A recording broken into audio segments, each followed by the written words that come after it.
এখন ফাইনেল হৈ গ'ল আৰু এতিয়া ডেলিভাৰী আছে, এই ৱাশ্বিং কৰি আছোঁ।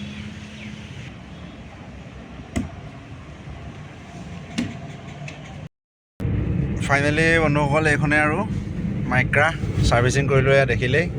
এতিয়া আহি আছোঁ, এয়া হিমাংশু আৰু মই আহি আছোঁ এতিয়া নগাঁও। ডেলিভাৰী আছে কাজিৰঙা কহৰাত, ডেলিভাৰী আছে এখন কাজিৰঙা কহৰাত ডেলিভাৰী। টিপটপ হৈ গ'ল গাড়ী, ছাৰ্ভিচিং কৰি দিলোঁ। এতিয়া মজা আছে, গৈ থাকোঁ আৰু যদি কিবা আছে সেইফালে তেতিয়াহ'লে আপোনালোকে জনাব।